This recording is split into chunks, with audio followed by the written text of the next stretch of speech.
Pues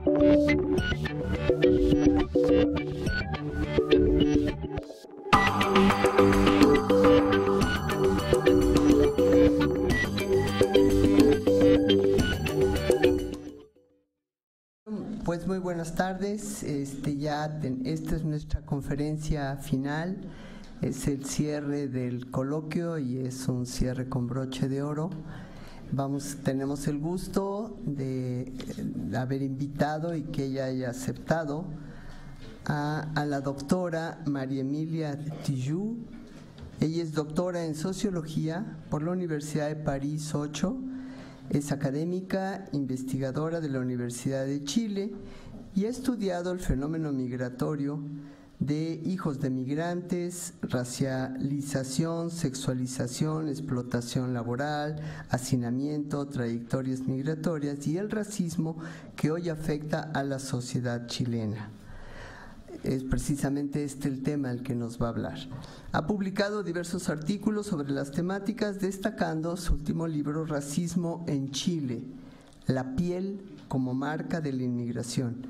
Ella coordina la cátedra Racismos y Migraciones Contemporáneas y es activista por la defensa de los derechos de los migrantes. Sin más preámbulo, como menciono, creo que es un broche de oro para este coloquio y cedemos la palabra a María Emilia Tijoux. Muchísimas gracias, Cecilia. Un broche nomás. Primero agradecer a Fernanda y a Luciana. Fernando, por la imprudencia de haberme invitado. No siempre lo que decimos es tan bienvenido.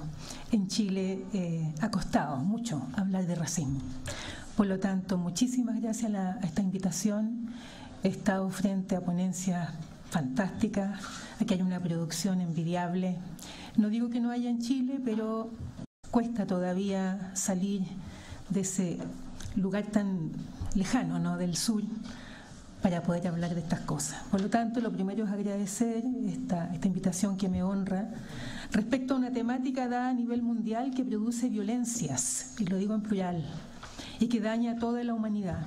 Voy a entregar, entre medio de mi desorden, porque esto escuchándolo lo he cambiado no sé cuántas veces, algunos elementos generales sobre las migraciones contemporáneas en Chile y del racismo como una de sus más violentas consecuencias.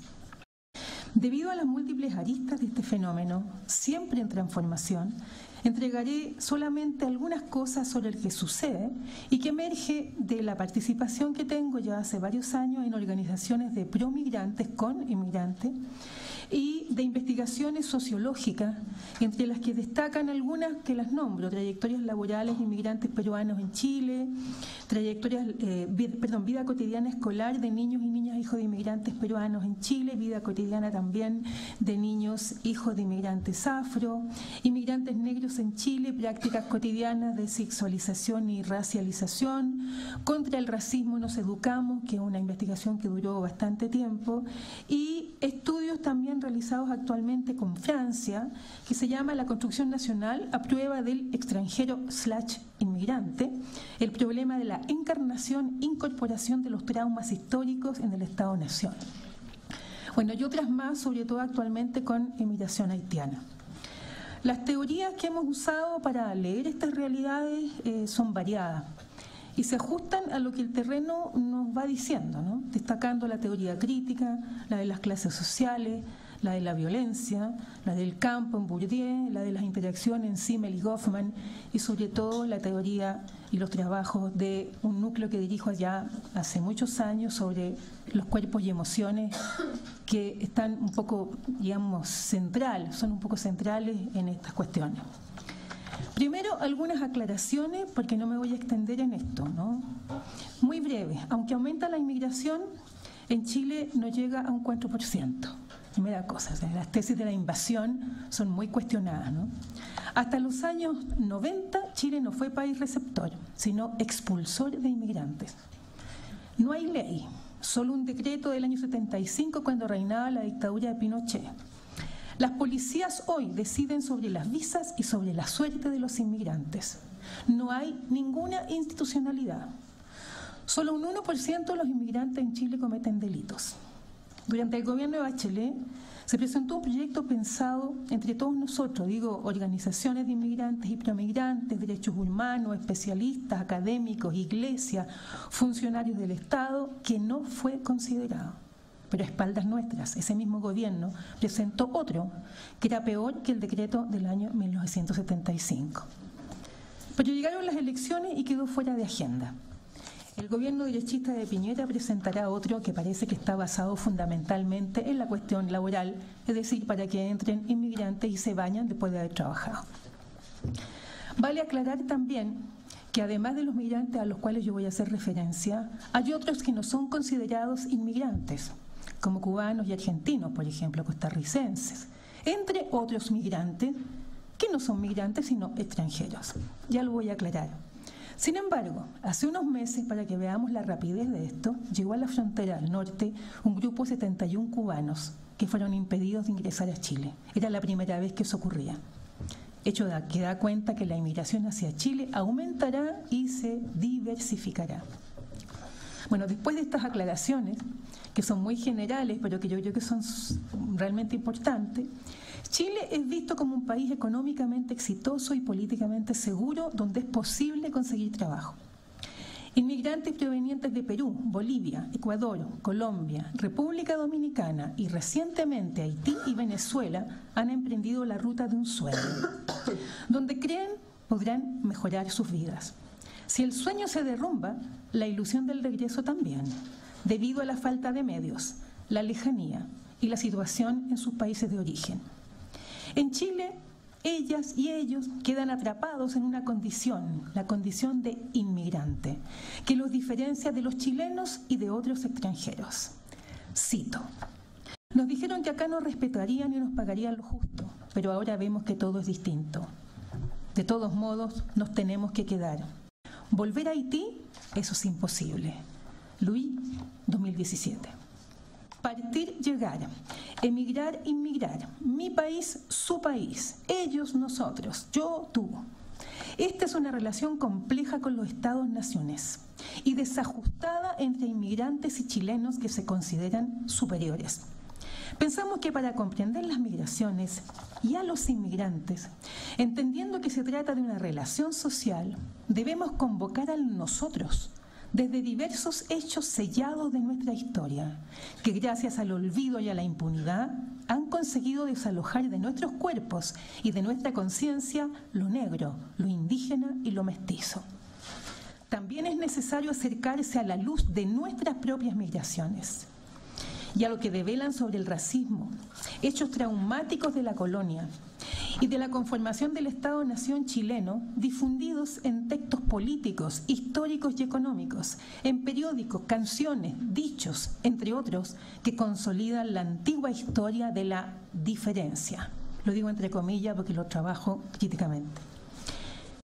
Somos aproximadamente 1.200.000 chilenos viviendo en el extranjero. Lo digo porque las condiciones de muchos son vender sopaipillas en la calle, mote con huesillo, cabritas, es decir, en carritos, igual que los peruanos, los colombianos y los dominicanos hoy en Chile. Eso se olvida. El viaje migratorio se puede reflejar en un pasaje de ida, sin regreso, en una billetera con lo justo para sobrevivir, en la dificultad de llenar una maleta con lo necesario para no despertar sospecha en las aduanas o permitir el escaso peso exigido por los coyotes cuando se trata de atravesar los pasos no habilitados. El sufrimiento social que se produce es inmedible. Cito: nos pusimos de acuerdo. Yo tenía que venir para ayudar. No podía despegarme de mis hijas, no podía. Lloraban a gritos. Mi mamá me las tuvo que sacar de encima. Pasaron 3 años antes que llegaran y cuando me acuerdo todavía lloro. A veces pienso que no me lo voy a perdonar nunca. Sonia, 2015. Separarse es una palabra terrible. ¿De quién? Los hijos, los padres, los amigos, los vecinos. Se deja atrás absolutamente todo, la tierra y la historia. Comillas. Tuvimos que salir corriendo como si hubiéramos tenido que arrancar de algo, cuando solo se trataba de salir de la pobreza. Eso muchos no lo entendieron allá o no lo podían entender. Tampoco lo entienden acá. Sofía, 2016. Viajar así no tiene nada de placer, es puro temor, pánico de pasar la o las fronteras. El inmigrante debe actuar del mejor modo durante la evaluación de la policía y la constante valoración de la sociedad chilena. Tiene que aparentar ser turista, entrar en la escena que exige la situación y colocarse la máscara que nunca aprendió a usar. A veces el ensayo no sirve, pues el origen, los rasgos, la vestimenta, los bultos, el habla, la mirada, el miedo o su pobreza son objetos de observación para timbrar la entrada o declarar el rechazo. Poco importa si se trata de una solicitud de refugio. Llegar a Chile implica que tal vez la actuación se desarma. El paso por Perú hacia la ciudad de Arica, por Chacayuta, es el más temido por la realidad que la frontera impone y por la que se produce cuando no se consigue entrar. Los coyotes les venden el paso a Chile, las visas falsas, la mentira sobre salarios buenos, casas cómodas y vida tranquila. Prolifera un mercado de abuso, les cobran una suma que aumenta y aumenta, y cuando el dinero se acaba, deben entregar todo lo que traen. Los cuerpos de las mujeres son continuo objeto de pago. Cito: nos dijeron que nos hacían un favor, que nos quedáramos calladas, que cerráramos la boca o nos dejarían en el camino. No sabíamos dónde estábamos, nadie sabía. Ángela, 2015. En 2016, mujeres dominicanas morían de frío en el desierto, abandonadas cuando se convirtieron en un fardo y obstaculizaron el negocio. En febrero de 2018, ahora, están cruzando a pie por la playa en medio de un desierto plagado de bombas personales. Cuando consiguen entrar, la irregularidad los dejará atadas al abuso laboral, al tráfico y a la trata. A veces, otros enfrentarán la violencia policial, las deportaciones y las humillaciones cotidianas de parte de los chilenos. Tratados como delincuentes, peligrosos y prostitutas, se convierten en los nuevos enemigos de Chile. Alguien habló de eso recién. El viaje migratorio nunca es un viaje planificado. Eso lo hemos investigado durante muchos años. Difiere completamente del viaje turístico, de la beca o del contrato. Es un viaje atado a la incertidumbre del horizonte chileno y a creer lo que la gente les cuenta, comillas. Nos dijeron siempre que los chilenos eran muy buena gente, que eran generosos y comprensivos, pero no nos dijeron que no les gustaban los negros. Eso fue lo más duro de cuando llegamos. Todos nos miraron mal. Raquel, 2016. La fuerza de la raza.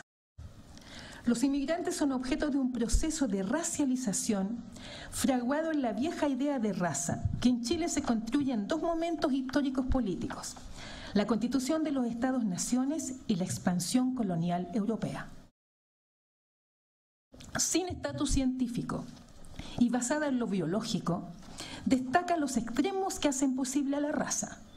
Un lado, la alta posición de poderosos en lo alto de la escala social, hombres blancos, cristianos, heterosexuales, con poder económico, de países europeos o de Estados Unidos. En el otro, la baja posición contraria de personas calificadas por sus diferencias con el modelo presentado. El cuerpo blanco, de ojos claros y pelo rubio, es el ideal que comprueba a comienzos de este año el estudio de la Universidad de Talca, cuando el 57,9% de los chilenos declara, entre muchas otras cosas, terrible, ¿no?, que, comillas, el pelo rubio es más distinguido que el pelo negro. Y cuestiones parecidas. Lo mismo se advierte en afirmaciones cotidianas naturalizadas, como cuando un niño nace y se dice, por suerte nació blanquito. Comillas, sacó los ojos azules de la tía abuela. Comillas, a pesar de ser negrito, yo lo quiero. En el trato cotidiano, lo indígena también brota negativamente cuando realza un defecto. Se le salió el indio, se le paró la pluma, le dio la indiada. En cuanto a lo negro, hace mucho tiempo que está atado al trabajo, desde la colonia, o al cuerpo cansado por el trabajo. Debo trabajar como un negro. La potencia de la raza, lo digo entre comillas porque raza en realidad es absurdo, pero presente está en las ciencias sociales, en la filosofía, en la biología, en la historia. Y logró convertirse en un objeto de estudio científico que buscó justificar la dominación. Aún siendo contrario a la esclavitud, Darwin compartía los prejuicios racistas de su época, advirtiendo que los europeos blancos eran más avanzados que otras razas humanas, porque algunas se habrían desarrollado más. Asimiló a negros y aborígenes con gorilas y dijo que debían ser separados de las razas civilizadas. Una vez estas naturalizadas, los prejuicios se transmiten. A mediados del siglo XIX, Gobineau escribió su famoso ensayo sobre la desigualdad de las razas humanas. ¿Recuerdan? Desde la tesis poligenista que dividía la especie humana en razas jerarquizables, una doctrina que predominó en las teorías eugenésicas de Galton, quien clasificó a los seres humanos en superiores e inferiores. Después de la Segunda Guerra, se teorizó sobre el racismo. Y aquí algunos se opusieron. Lévi-Strauss, Franz Boas, entre otros, criticaron el evolucionismo diciendo que las diferencias entre razas venían del entorno y que el conocimiento de otras culturas produce mayor tolerancia. Lévi-Strauss demostró que la diversidad cultural es resultado de circunstancias geográficas, históricas y sociales de la vida. En el siglo XX, la UNESCO recomendó reemplazar la palabra raza por etnia para referir a la población humana, proponiendo que debía abandonarse en razón de los sufrimientos del Holocausto. Bueno, sabemos que también hay mucha discusión sobre la cuestión de la etnia o la etnificación, ¿no? Podríamos hablar mucho sobre eso. Pero la raza se ha seguido usando para justificar el apartheid en África del Sur, la segregación en Estados Unidos o en la famosa publicación a fines del siglo XX del libro de Bell Curve, que lo deben conocer, ¿no? Que la trajo nuevamente a escena los investigadores, muy famosos, ¿no? Relacionaban el nivel de inteligencia de los negros con el estatus económico, afirmando que su coeficiente intelectual era inferior al de los blancos, que no podía corregirse y que eran más propensos al crimen y a la delincuencia. O también está el famoso perfil étnico año 2010 en Arizona. Sociológicamente, la raza es la ramificación de problemas sociales no aislables, derivados de una historia colonial y de una economía política que intervienen en la división geográfica y en la creación de fronteras del mundo social con consecuencias en la vida cotidiana. Como sucede con el racismo, cuando remite a rasgos de superioridad o a jerarquías culturales y raciales incorporadas completamente al sentido común. Recién hablaba mucho del sentido común, ¿no? Creo que es un concepto maravilloso a trabajar. El racismo no es un fenómeno individual, ni es propio de los sujetos racistas, ni de sus víctimas, ni un hecho aislado, ni coyuntural, ni un acto repentino. Es una formación histórica estructural, proveniente de relaciones e interacciones sociales, que nos conducen a interrogar y cuestionar en primer lugar a los estados, porque están completamente comprometidos en su construcción, mantenimiento y expansión. Bueno, aquí podríamos citar el hermoso texto de Michel Foucault, Defender la sociedad, para ir a buscar en ese texto qué es el racismo de Estado. Yo creo que es muy interesante. Balibar y Wallerstein, respecto al alza del racismo después de la derrota del nazismo, advertían que en tanto relación social, el racismo era indisociable de las estructuras sociales, porque es compatible con el funcionamiento capitalista, también se habló de eso acá, y con las relaciones de producción capitalistas, cuando adopta la forma etnificada de la fuerza de trabajo explotada, que jerarquiza posiciones y remuneraciones según el ritmo de los intereses de los mercados. Su dimensión teórica se inscribe en prácticas sociales que lo convierten en un hecho social total. Y efectivamente podemos pensar en Marcel Mauss, articulado con los estigmas de la alteridad, también lo digo entre comillas, porque también se pone de moda, ¿no? Que estas mismas prácticas construyen desde el color, los rasgos, la forma del cuerpo, el origen, los apellidos, las prácticas culturales, los estilos de vida y los modos de ser, que terminan organizando y produciendo sentimientos y emociones sobre los inmigrantes que ya están alterizados y diferenciados negativamente.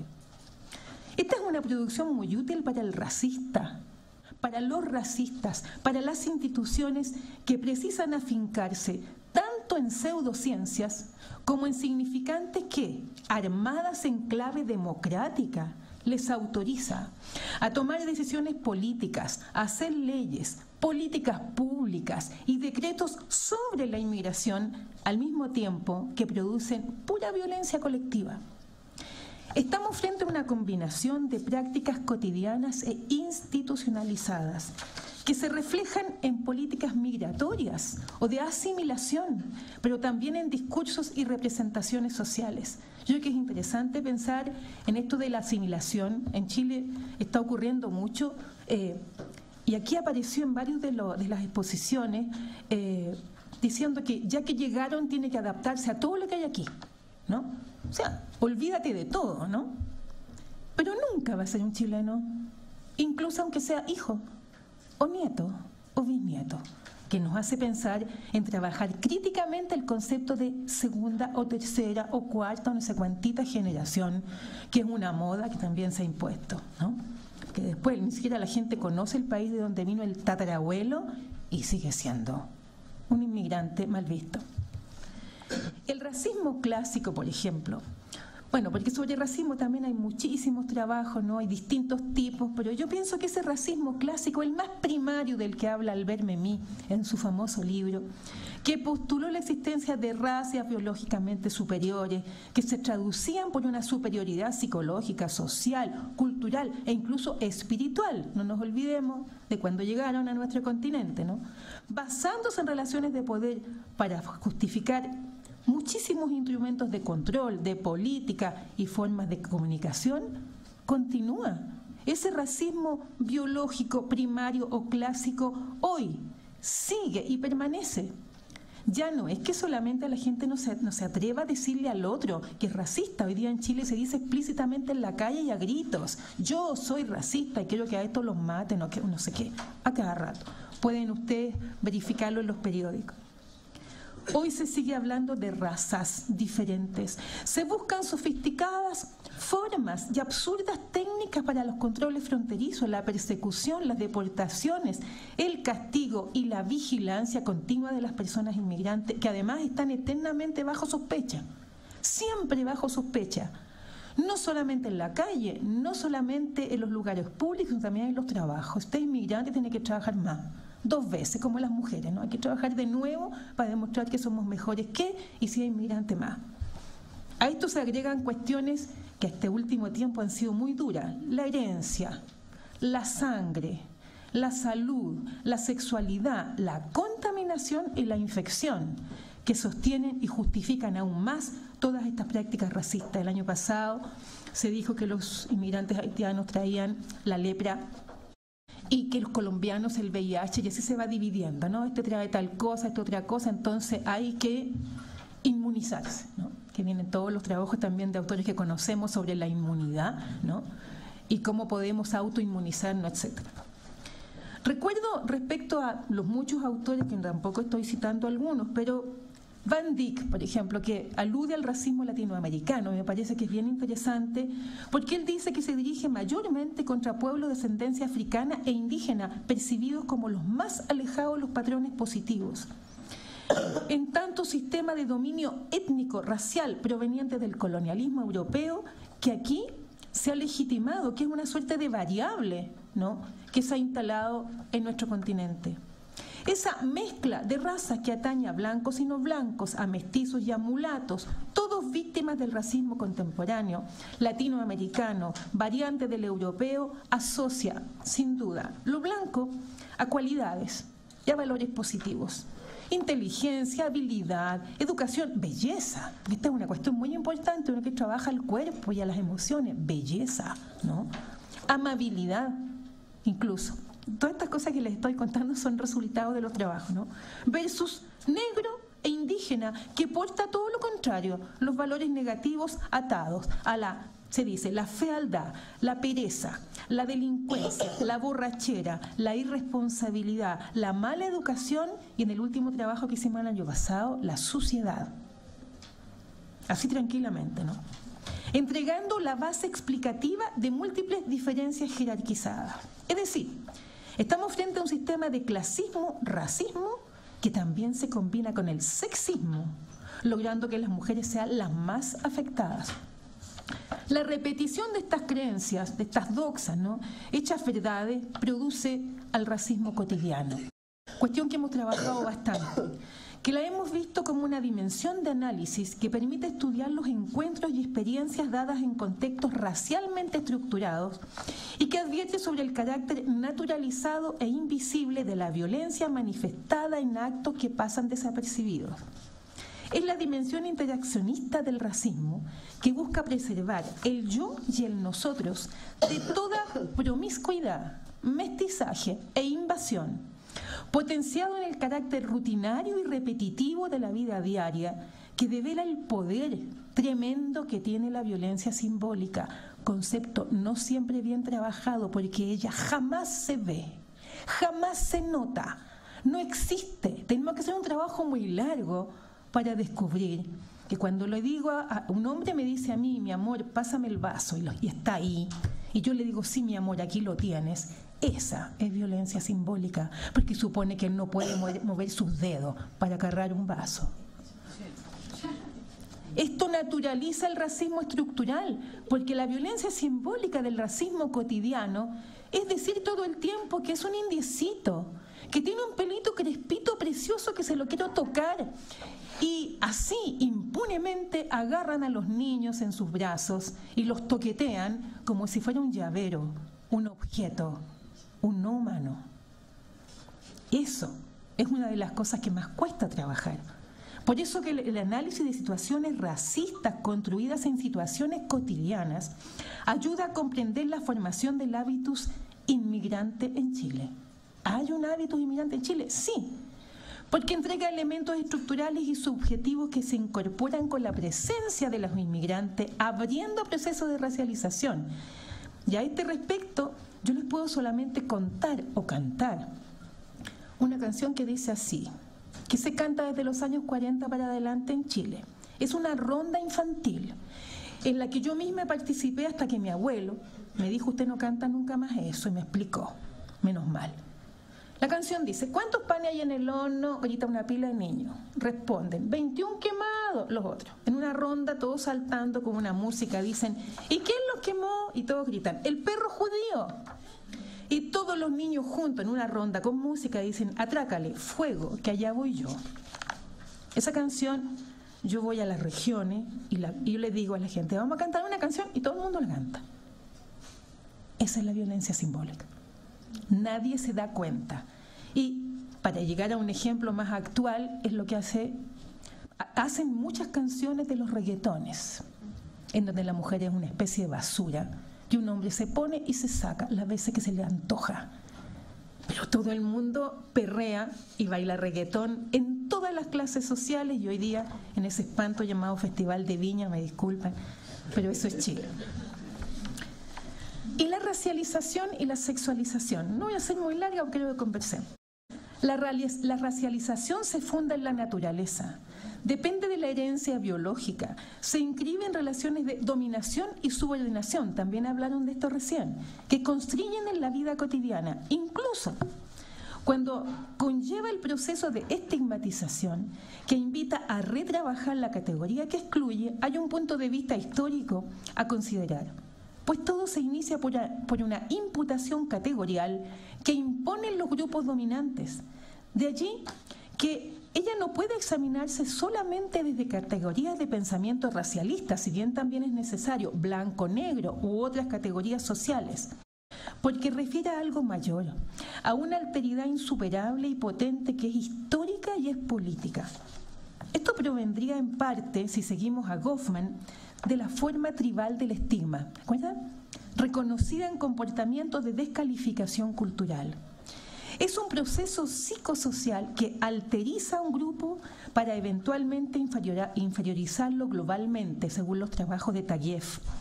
Puede definirse como la extensión de la significación racial a un grupo, una práctica, una relación social que antes no había sido nunca racializada. Rápidamente la sexualización se ata a la racialización. La estratificación y la segmentación entre género, raza, etnia, cuerpo, proveniente del enfrentamiento con la nación, muestran la marginación y la exclusión que refuerzan cada vez más los roles de género. A la inmigración, la pobreza y el origen de las mujeres inmigrantes se les agrega un modo de ser que los chilenos no aceptan. Por supuesto, entrevistamos a chilenos. ¿Qué dicen? Son demasiado exóticas, tienen cuerpos aberrantes, desproporcionados, son demasiado negras, caminan del peor modo. Cierro comillas. Hay muchas cosas más, ¿no? Así es, como estas mujeres son objeto de vejámenes, acosos en la calle, en el trabajo, perdón, las escuelas, al mismo tiempo que son objetos de deseo buscados como compañía y chicas escort en los famosos cafés con piernas, no sé, los que han ido a Chile los conocen, que son un objeto turístico, si después quieren les cuento. Los nightclub o las despedidas de solteros, donde se les contrata, comillas, en los diarios aparecen, se necesita señorita mulata de no más de 25 años, ojalá con estudios universitarios. Esos son los trabajos, ¿no? Estas situaciones se agregan al tuteo inmediato, al despojo de su nombre. Oye, colombiana, les dicen colombianas. Ese es el insulto, es terrible, ¿no? Al señalamiento por nacionalidad, a la indicación con el dedo, la pregunta por el precio, a cada rato. Son principalmente las inmigrantes colombianas y dominicanas a quienes se supone disponibles para el sexo. Cito, ser colombiana acá es un problema, pero en realidad no, ser negra es un problema, porque los hombres suponen que somos todas prostitutas. Nos preguntan cuándo cobramos, nos siguen y nos insultan. Sí, cierro. Marcela, 2016. Negritud, género y pobreza se intersectan, permitiendo distinguir distintos procesos de dominación y reconocer la autonomía relativa que tienen cuando se consideran sus determinaciones mutuas. Más que concebir entonces los efectos que tienen las distintas relaciones de poder de un modo puramente acumulativo, podemos pensar en su articulación. ¿Cómo se articula? Aquí se ha hablado bastante hoy día de articulación. Negritud y origen colombiano, ¿no? Negritud, origen haitiano. A tal punto que una amiga que trabajaba en la Embajada de Estados Unidos, negra, ¿no? Se ponía aquí una chapita y decía, yo trabajo en la Embajada de Estados Unidos y soy norteamericana. Y también otra amiga cubana que era comúnmente confundida con colombiana, cuando decían, oye, que no soy cubana, le pedían disculpas. Entonces vemos cómo se van articulando, ¿no? Dependiendo del origen, dependiendo de la nacionalidad, dependiendo qué sé yo. Entonces, así se activan otros modos de alterización y jerarquización con los cuales se combinan. Cito, me he sentido tratada como esclava cuando estuve obligada a trabajar bajo un mesón para que no me vieran los clientes. Cierro. Olga, 2014. O, comillas, no quise decirle nada al hombre que me insultó y me humilló delante de todos. Pensé que era mejor irme y no volver nunca más. Lo peor es que mi hijo estaba conmigo y lo vio y lloró mucho. Rosa, esta es una trabajadora peruana, en el 2012. La esclava son signos de una concepción racializada de lo humano. Ahí se acuerdan que él lo dijo, o de la humanidad. Esto es Frantz Fanon. Para interrogar al racismo colonial cuando lo hacía al interior del humanismo europeo y decir que solo la lucha liberaba de la esclavitud y la emancipación se hacía por vía de la conquista de la libertad. Ser negro es la experiencia vivida que debe analizarse para buscar en ella, en esa experiencia, el ideal disciplinario que regula el orden racializado. La raza habita y organiza la vida social y la subjetividad del inmigrante en Chile. El inmigrante negro principalmente queda determinado por dicha noción. Y voy a hablarles de algunas manifestaciones del racismo. El año pasado participamos en un estudio que hizo el Instituto Nacional de Derechos Humanos. Por la primera vez decidió hacer un capítulo, porque lo pedimos mucho, sobre el racismo. Bueno, lo que dijeron del informe no es exactamente lo mismo que nosotros mandamos, pero sí, nosotros descubrimos, pues yo hice la encuesta, que después se aplicó a nivel nacional, algunas de sus principales manifestaciones de las cuales les voy a hablar, y esto es reciente. Lo que se buscó fue la percepción del racismo a nivel nacional y dio cuenta de varias manifestaciones, siendo las más importantes el racismo laboral, el racismo de Estado, el racismo institucional y el racismo policial. Primera, la condición laboral caracteriza la inmigración en Chile. podríamos decir a la inmigración en general. Aquí podemos seguir a un autor que se llama Abdelmalek Sayad, que lo deben conocer, que señala claramente que un inmigrante es potencialmente un trabajador y su presencia provoca a la nación donde llega. Es un no nacional, siempre será un no nacional. El racismo laboral presenta formas variadas, como por ejemplo rechazo a contratar, explotación en razón del color de piel, del origen o del género, contratación en empleos precarios, reproches repetidos, exigencia de perfección, aceptación pública acompañada de rechazo simbólico, no pago de labores realizadas bajo amenaza de deportación. Esta manifestación racista naturaliza actividades y nichos laborales que parecen destinados a los inmigrantes por la condición inferior que tienen en la estructura social que ideológicamente se refuerza con discursos, institucionalmente con mecanismos judiciales y estructuralmente mediante el mercado del trabajo. Así se construye la idea de la existencia de trabajo para inmigrantes y los chilenos tienden a trabajar menos en ciertos nichos y cuando pueden buscan otros trabajos. Pero también ocurre que los empleadores buscan a los inmigrantes para pagar menos y despedir a los chilenos, cuestión que sostiene la falsa idea que los inmigrantes quitan el trabajo. El racismo de Estado es una manifestación que corresponde a un conjunto de capitales culturales incorporados en nacionalismos o ideologías, objetivados en leyes, decretos, monumentos e institucionalizados en la burocracia gubernamental o las instituciones estatales.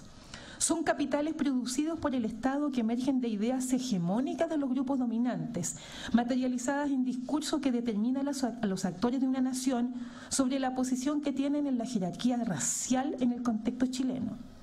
Por la consideración estatal existente sobre la jerarquía racial, algunos cuentan con privilegios en las relaciones sociales y tienen una condición de ciudadanía, puesto que existe el Estado de Derecho. Por el contrario, otros viven opresiones raciales que deshumanizan a la gente, lo excluyen del Estado de Derecho y les niegan su calidad de sujeto, provocándole violencia y desposesión de forma cotidiana. El racismo institucional se manifiesta en las prácticas de instituciones gubernamentales y sociales del Estado. En primer lugar, la normativa migratoria actual en Chile fue creada dentro del régimen militar de Pinochet en el año 1975. Está basada en criterios de seguridad nacional que establecen trabas para el ingreso de extranjeros al territorio. En esa época se decía que no entraran los subversivos, los malvados, los terroristas, etc. Es el mismo decreto. La ley contempla procedimientos que dificultan, es un decreto en realidad, a los inmigrantes la obtención de residencia temporal, que tiene como efecto que no puedan ejercer plenamente su derecho ni acceder a servicios sociales, lo que a la larga promueve la migración irregular y con ella la exclusión y vulnerabilidad de los no cualificados. El racismo policial es una práctica de racismo institucional que se justifica por el carácter del trabajo informal y se legitima por el poder que ejerce la policía para deportar, detener, destrozar bienes, arrestar con fuerza innecesaria, acusar injustamente, amenazar de manera racista, golpear y castigar a las personas inmigrantes.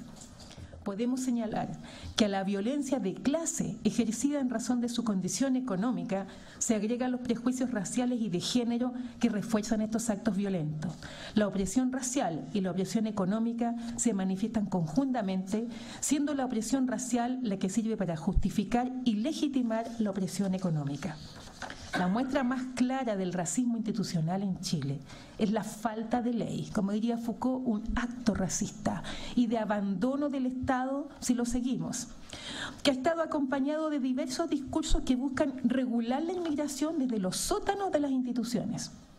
Pero la sociedad chilena, voy a decir también que lentamente reacciona ante la violencia de tantos actos racistas que han dejado ya varios muertos en el camino.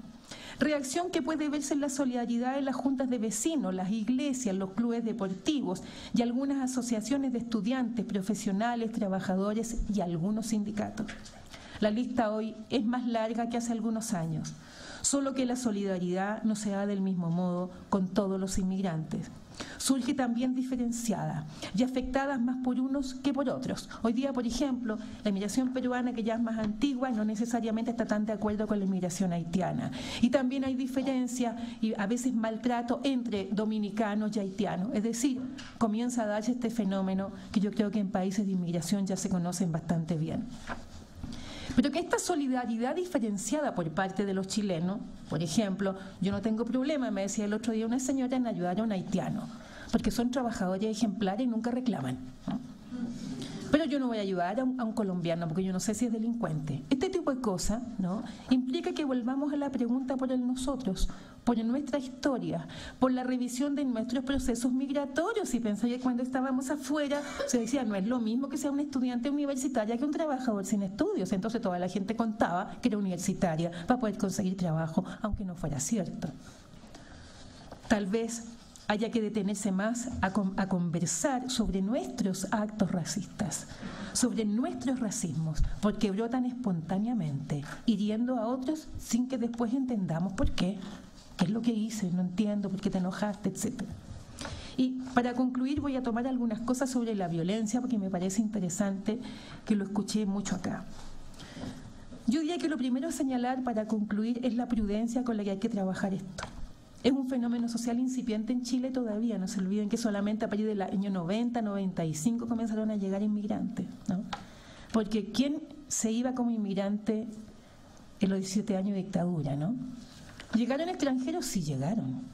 Para la Operación Cóndor, para las operaciones que implicaban enseñar a torturar, llegaron también para invertir, pero no llegaron inmigrantes, ¿no? Es una cosa que hay que señalar. Los inmigrantes vienen a trabajar, han llegado para quedarse. Ya están creciendo los chilenos nuevos, que no se podrán expulsar, pero que llevan la marca de la migración de sus padres. Son los hijos e hijas de inmigrantes. Sin embargo, estos niños permitieron llenar escuelas que hace algunos años se vaciaron. Me imagino que todos saben que Chile es un país de las privatizaciones y que no solo están privatizados los bienes, sino la vida, ¿no? Pensiones, salud y educación. Y por lo tanto las escuelas públicas es donde llega la gente que no tiene dinero para poder estudiar y donde llegan los hijos de inmigrantes, y esas escuelas se habían vaciado porque la gente no quería tener sus hijos en escuelas públicas de pobres. Entonces las llevaba a otros con mucho sacrificio, endeudándose. Pero hoy día la llegada de estos niños permitió que los chilenos puedan seguir trabajando porque las escuelas iban a cerrar. Y afortunadamente es en las escuelas donde lentamente hoy se habla del racismo. Los niños están pegando cosas en las paredes diciendo en este curso no hay racista, no se permite, no sé qué, con todas sus letras. Y se informa sobre su génesis y sus modalidades. Es necesario revisar el momento colonial, buscar cómo operaba, reflexionar en la clásica oposición entre salvaje y civilizado, entre barbarie. ¿Se acuerdan? Esto que quedó tan lejos pero que hoy día regresa. Habrá que buscar las razones que definían a la piel negra como la piel de un salvaje. Aprovechar de sacar de los estuches, esto también es chileno y no lo van a conocer, un lápiz que se llama lápiz color piel, que está dentro de las cajas de todos los niños y que es un lápiz rosado. Y pensar este lápiz color piel desde los cuerpos y las emociones, con los niños y las niñas. Habrá que recordar las influencias de los intelectuales y los políticos que promovían el positivismo europeo, planteando al progreso como un horizonte que solo podía verse si se, comillas, colonizaban los territorios del sur para mejorar la raza. Esto está en próceres que tienen todos los nombres posibles de calle en Chile, Argentina, Perú, etcétera. Recordar también que a comienzos del siglo XX hubo un proceso de chilenización dirigido por el gobierno chileno en Tacna, Arica y Tarapacá, que reprimía a los peruanos a través de las ligas patrióticas. Hay que examinar con mayor cuidado cómo se construyó de modo racista al inmigrante a partir de este proceso de negación antiguo y nunca interrumpido. El racismo es violento, implica prácticas y discursos provenientes del sentido común extremadamente violentos. Hannah Arendt reflexionaba sobre el carácter instrumental de la violencia, que precisa de herramientas para ser utilizadas principalmente cuando la política fracasa. Walter Benjamin advertía que la violencia ha sido utilizada históricamente como medio para conseguir un fin. La violencia ordena, basándose en justificaciones que logran que su aplicación, aun siendo brutal, pueda ser entendida como normal por parte de la sociedad. Hay monopolio de la violencia por parte del Estado también, porque este puede usar legítimamente tanto la violencia física como la simbólica. La fuerza de esta violencia simbólica, que podemos examinarla desde Bourdieu, por ejemplo, desde experiencias construidas en la creencia de la diferencia que las instaura, que pueden darse como compasión, pobrecito, pobrecita, o como empequeñecimiento necesario, me decía una persona, lo llamo así para no ofenderlos, negritos, morenitos, peruanitos, indiecitos. Y al preguntarle a un hombre, ¿por qué no lo llama por su nombre?, le digo yo, me dice, en realidad nunca supe cómo se llamaban. La violencia manifestada físicamente suele ser justificada por la supuesta peligrosidad y la xenofobia, que autoriza su castigo debido a un proceso de racialización que sitúa a los inmigrantes en las clases peligrosas. Estamos volviendo a eso de nuevo, ¿no? La persona migrante está construida doblemente como emigrante, el país que lo expulsa es responsable y ese Estado también, y como inmigrante, deshumanizada. Nos dice Josué, un filólogo y máster en lingüística haitiano. Ahora que llegamos, tenemos que dejar todo a un lado y buscar trabajo en lo que sea. Seguiremos asegurando que la diferencia, que la construcción de la diferencia construye la violencia de la indiferencia. Y que la piel del otro solo puede ser tal cuando la mía, la tuya, la nuestra, se deje acariciar por la historia de las luchas de los oprimidos y el otro ya no sea eso, otro, otra, sino un y una igual. Muchas gracias.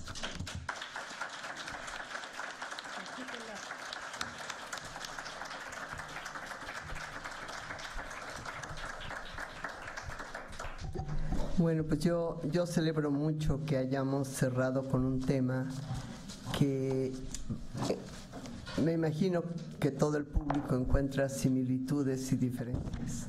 Similitudes de lo que ocurre en México, en gran parte de los países del mundo, sino en todos, y las diferencias que tienen que ver con la historia de cada país. Yo creo que es muy interesante que hayas iniciado en la Universidad de Chile el tema de racismo e inmigración, porque es, desde mi punto de vista, subrayar un rasgo que no hay que olvidar y que es lo que estamos haciendo todos, ¿no? De alguna otra forma, ya sea simbólica, por indiferencia, por una posición de clase definida, en fin, por muchas causas, caemos en actos racistas, ¿no? Yo creo que es interesante y esto nos lleva a reflexionar y a no olvidar este tema cuando estamos enfocando algunos temas de grupos de inmigrantes, ¿no? Se ha mencionado racismo de Estado, bueno, más claro que Sudáfrica no puede ser. Lo que fue en Australia, México, todavía en el Porfiriato, la ley de migración orientada a blanquear a la población. Entendemos que hubo un presidente milagroso en el sentido de difícil explicar, sino salvo por su talento excepcional, que fue Benito Juárez, que haya llegado a la presidencia y no hizo nada por los indígenas. ¿Por qué? Porque él se sentía blanco, aunque suene contradictorio. Esta idea de sentirse y comportarse como blanco te lo va a dar una posición de clase, y el indígena, por lo tanto, era despreciado por estar en una posición de dominación, de sometimiento y vulnerable. Entonces esto va acompañado a todo lo que tiene que ver con la historia. A mí la presentación de María Emilia me movió muchas ideas de lo que en México continuamente vemos y hacemos, expresiones. Hace un momento escuchamos que eso es naco. Naco, no acabamos de ponernos de acuerdo qué diablos quiere decir. Si quiere decir indígena, si quiere decir maleducado, poco urbano, 20,000 cosas, y cada quien lo entiende distinto, ¿no? Usar el diminutivo, negrito, morenita, costeñita, pues es muy patronizing, ¿cómo se dice? Es como de una posición de sentirse blanco que tratas al otro, ¿no? Condescendiente, pues sería la palabra. El decir es moreno, pero si vieras qué agradable. A ver, ¿por qué pero? Cambia y pon la conjunción y. Es moreno y agradable, es blanca y agradable. ese tipo de cosas que hacemos continuamente, ¿no? Y ahora lo resentimos más por el discriminación y maltrato que hay en Estados Unidos. No es que es nuevo, esto lo hubo, lo que pasa es que ahora es masivo y ahora es frontal contra un país. Y vemos la ventaja que tienen centroamericanos de llegar a México porque el contraste no es tan grande. Y lo que les decimos es: mézclense, aprendan las jergas, aprendan las malas palabras, aprendan a colarse y se pueden mimetizar. Es una enorme ventaja. Nosotros en Estados Unidos no. Ahí te pescan un acento raro y ya te discriminan, ¿no?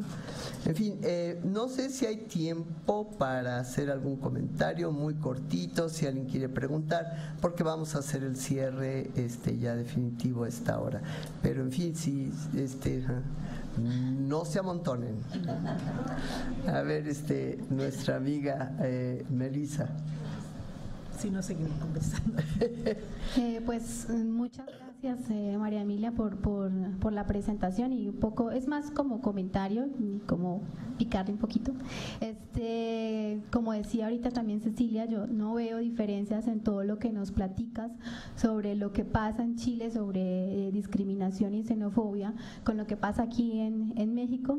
Creo también que así como es difícil o ha sido difícil poner el tema en Chile, aquí también muy difícil, y cuando se intenta hablar del tema se le cambia a victimización, a que se está intentando victimizar, y no coincido con esa postura.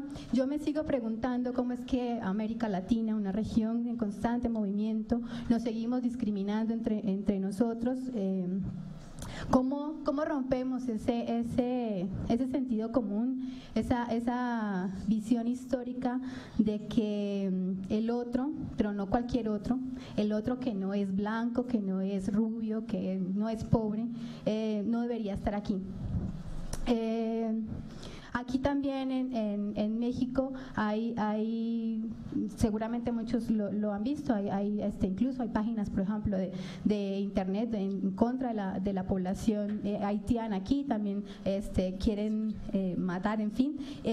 Pero yo quisiera que nos platicaras un poco cómo desde la academia podemos romper con esa visión. Es básicamente eso. Muy bien. Les voy a pedir intervenciones puntuales, por favor. No mini ponencias. Bueno, en Santiago hay un grupo que se llama Coordinadora de Migrantes, Rodolfo Noriega, un colaborador nuestro.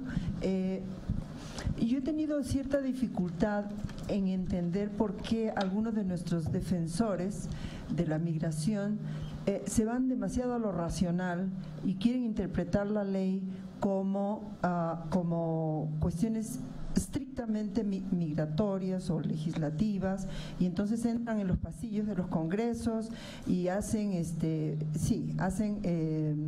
¿cómo se dice?, contrapeso de fuerzas, etcétera, y hasta llegan a equivocarse porque andan buscando amnistías. Entonces son visualizados como más agitadores, tanto así que acaban de ponerle a él un caso, el Estado acaba de decirle basta, y entonces tú eres un agitador y entras en una dificultad. Pero es lo mismo que pasa acá con las preguntas de cualquier otra persona que te dice, ¿y cuándo te regresas? ¿No? A un extranjero es lo primero que se le pregunta. Entonces, ¿cómo hacemos para instrumentar a la civilidad más allá de lo que se llama la discriminación? No sé qué figura usar, o sea, ¿es cosa de una educación o qué es? Y en Chile, ¿cómo se está manejando esto de los grandes movimientos que hay al lado de la Casa de Gobierno? Bueno, bien, ok, gracias. A ver, ahí atrás. Sí. Hola, pues agradecer primero me pareció de veras una caricia conceptual la manera en cómo tejes la telaraña de debates, ¿verdad? Compartirte que acá las que trabajamos racismos también estamos emparentando la discusión con peruanas y chilenas sobre basurización social, para abordar cómo es que los mexicanos tratamos a los jóvenes centroamericanos, que hay un proceso de maratización de la juventud y de producción, de percepción, de producción de una perspectiva social sobre que son basura social, y lo sacamos del Perú, de compañeras que pensaron su experiencia migratoria en Chile. A mí de veras me parece fascinante tu conferencia, porque aquí casi siempre vamos a dar a que el racismo institucional tiene grandes responsabilidades en eso, y lo resolvemos con la lectura de que estamos copiando el modelo migratorio de Estados Unidos a través de una serie de dispositivos legales. Según entiendo, y te agradecería mucho si compartes dos cosas: ¿en qué sentido el racismo estructural contra los mapuches se pone en práctica? Pero sobre todo, ¿cuál es la inspiración de la extranjería? Y si es una extranjería, si el pinochetismo la modificó, y si es ¿qué tipo de extranjería es? Porque no parece ser ni la del modelo del ALBAN ni la del modelo de externalización de fronteras. Y ojalá vengas muchas veces más. Muchas gracias a quienes la trajeron, porque está muy bien armado. Gracias. ¿Alguien más? Hola, primero que nada muchas gracias por la ponencia, porque creo que habla mucho del, derrocar el mito de que en Latinoamérica no existe el racismo porque somos personas de color. Pero también quisiera preguntarte dos cosas. Primero, si nos podrías dar un poquito más de información sobre cómo han recibido en Chile tu trabajo, porque creo que eso también contextualiza la problemática. Y segundo, si nos puedes decir también si las personas que han sufrido racismo en Chile han empezado a hacer algún tipo de reacción. Nos contaste sobre los niños y lo que han puesto en las escuelas, pero ¿hay algo más que han estado haciendo? Gracias. María Emilia, una de las razones por las cuales yo estoy acá viendo el programa, luego que lo sacaron, es por ti. Yo vine a verte a ti. Siendo un hijo de africanos de Namibia, instalados en Puerto Montt, Chile, ya desde hace muchísimos años, pues yo vine a escucharte a ti. Y te doy gracias por ser aliada y por todo esto que nos has dicho. A mí me preocupa mucho la cuestión de los niños, ¿no? En este problema de migración, ¿no? ¿Qué tipo de protección tú, dentro de tu propia experiencia chilena, existe a nivel interno y a través de instituciones, ¿no? Principalmente educativas? Yo creo que hay una severa y permanente dirección al daño contra adolescentes y niños, ¿no? No sé si podrías dar algún punto de vista sobre esto, ¿no? Damos la palabra. Voy a tratar de responder a todas y brevemente. La academia hay que romperla de todas maneras. O sea, la academia de repente está tan cerrada en lo académico que está tan lejana a la realidad, ¿no? Yo sé que se critica mucho que uno sea activista de algo y que haga investigación, o sea, no podría ser de otra manera. A lo mejor uno viene de las viejas ideas de un caballero ahí que pensaba que había que trabajar a partir de la acción. Por lo menos lo que hacemos así modestamente es trabajar con mucha gente joven, dirigir muchas tesis y decirle a los chicos que hacen tesis que tienen que ir a las manifestaciones donde los inmigrantes defienden sus derechos. Y si no los veo ahí, les digo generalmente, entonces no. Hacer un tironeo ahí. Pienso que hay que hacer investigaciones serias, súper rigurosas. Da lo mismo la metodología. Mezclada las teorías, pero súper rigurosa, que es lo que hemos visto acá. Esta producción es una producción de resistencia. Y ojalá lo que escuché en estos días y lo que ustedes hicieron pueda ser publicable, ¿no? Así que ahí hay un montón de tareas, ¿no es cierto? Luego, sobre la coordinadora de migrantes, ¿no? Hay muchas discusiones dentro de las organizaciones de inmigrantes, ¿no? Yo diría que hay varias cosas en las que no estamos de acuerdo, pero hoy día lo único que me importa es que estemos todos juntos en contra del racismo. Después discutiremos por ahí en un café aquello que me parece a veces una tontera, y ellos me dirán a mí lo que consideran son las mías, pero hay que aunar esfuerzos. O sea, no solamente en Chile, donde tampoco somos tantos, sino con ustedes y con las personas de otros lugares. Ahora, ¿cómo era la pregunta para instrumentar? Eso no lo entendí mucho. Más allá de la discriminación, ¿qué me preguntó esto? Para ir más allá de la discriminación, bueno, yo creo que la discriminación no explica el racismo, voy a responderlo así. La discriminación es otra cosa, es otro concepto. Y quizás voy a decir algo que estuvimos conversando un poco ayer en el café. Tenemos que intentar trabajar con conceptos que no son los conceptos que nos dieron los dominantes para trabajar las cosas nuestras. Hay que buscar otros, hay que inventar otros. Y por último, buscar en las lenguas de nuestros pueblos. Hay un montón de conceptos hermosos para trabajar. Y hablar de racismo ahora es porque, bueno, no tengo otra palabra para decirlo, pero no es discriminación, no es exclusión, no es vulnerabilidad. Es la suma de un montón de cosas que están integradas. Después, bueno, felicito lo de la basurización social, porque efectivamente lo que está diciendo la gente con todas sus letras es que los inmigrantes son basura, pero también dicen basura de los niños de la calle. Y voy a encadenar con la última pregunta para después seguir con las otras. El Servicio Nacional de Menores en Chile hoy día está acusado de la pérdida de más de 1000 niños que no se sabe dónde están. No se sabe si traficaron órganos, si los mataron, si los asesinaron, si los violaron. Es un escándalo terrible. Y por ejemplo, cuando a una madre haitiana se la considera que, comillas, no sabe educar a sus hijos, la van a buscar con la policía y se los quitan y se la llevan al Servicio Nacional de Menores. Por un lado, están las escuelas, que yo creo que son unos lugares de protección maravillosos, y sobre todo los jardines infantiles donde hay un trabajo muy bueno.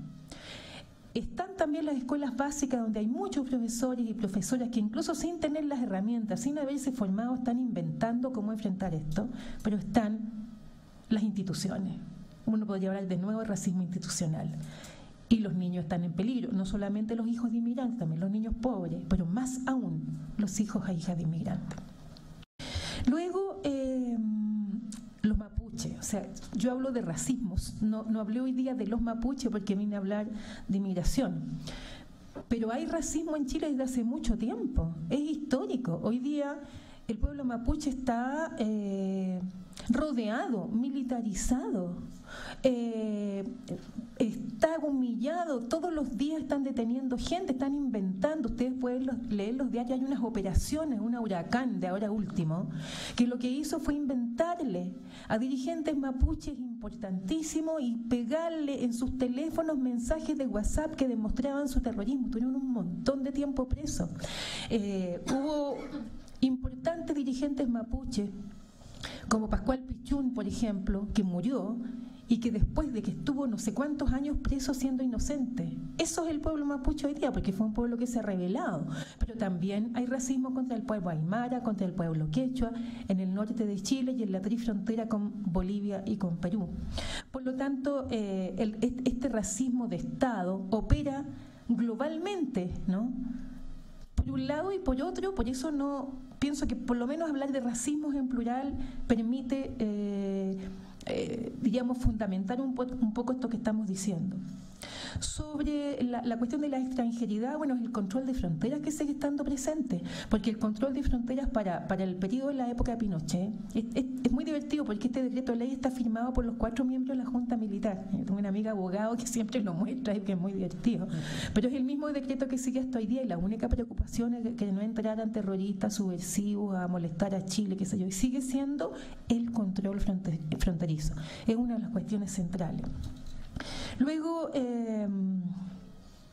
¿cómo han recibido en Chile este trabajo? Yo creo que bien y mal, porque también obviamente he sido sujeto de insultos, amenazas y todas esas cosas raras, pero bien también porque además yo no trabajo sola, trabajo con un equipo de gente maravillosa y estamos ya derivándonos a distintos lados para hablar de estas cuestiones. Creo que de a poquito la gente está hablando de racismo. Ese trabajo que hicimos, que se llama Contra el racismo nos educamos, fue una exposición, la hicimos con artistas. Yo también trabajo con artistas, bailarines, dibujantes, músicos, y esa exposición se llevó a varias escuelas no les puedo contar el detalle ahora, pero tuvo un impacto bastante grande en que los niños y las niñas que ya podían entender esta cosa hablaban de racismo. Digo los que pueden entender porque hasta los 4 años los niños no hacen diferencia por color, se les enseña. Eso ya lo aprendí con las colegas de los jardines infantiles.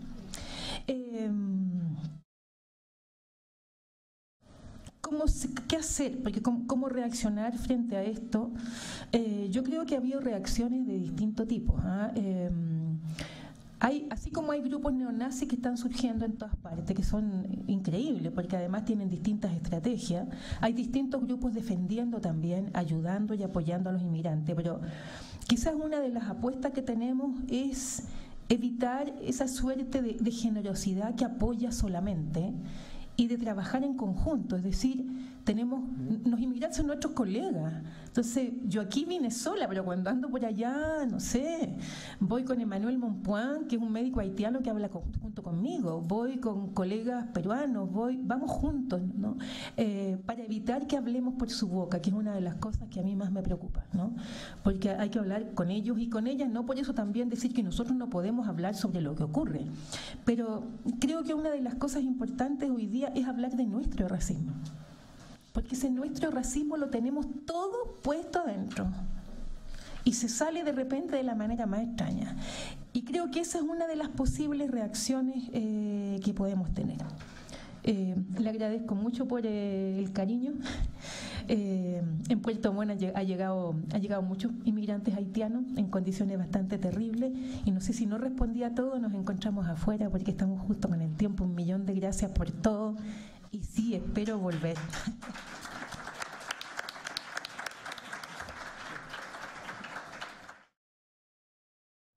Bueno, para ser breves, en realidad lo que decidimos Ariadna Esteves y yo es darle la palabra a Cecilia y a Fernando para que nos hagan favor de en nombre del comité organizador cerrar el coloquio.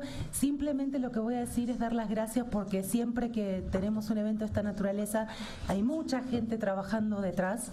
Entonces, en primer lugar quisiera mencionar a los colegas del comité organizador, que han sido Alejandro Méndez del Instituto de Investigaciones Económicas, Carolina Sánchez del PUIC, Ana Melisa Pardo del Instituto de Geografía, Cecilia Imas de la Facultad de Ciencias Políticas y Sociales, Marina Ariza del Instituto de Investigaciones Sociales, Ariadna Esteves y Camelia Tigao del CISAN, Fernando Lozano y Teléforo Ramírez del CRIM y Elisa Ortega quien les habla de este instituto. Es decir, que estuvimos 8 dependencias de la UNAM organizando esto, que eso siempre para bien y para mal, digamos, implica una organización que ha sido muy fructífera en este caso y nos permitió tener 3 días extraordinarios de trabajo. Además, quiero agradecer a la Secretaría Administrativa del Instituto, al área de difusión y a los colegas del sonido e imagen, Gabriel y demás compañeros que han estado aquí los 3 días. Y de manera muy especial a todos nuestros colaboradores, que sin ellos esto no funciona. En particular Andrés y Arlet.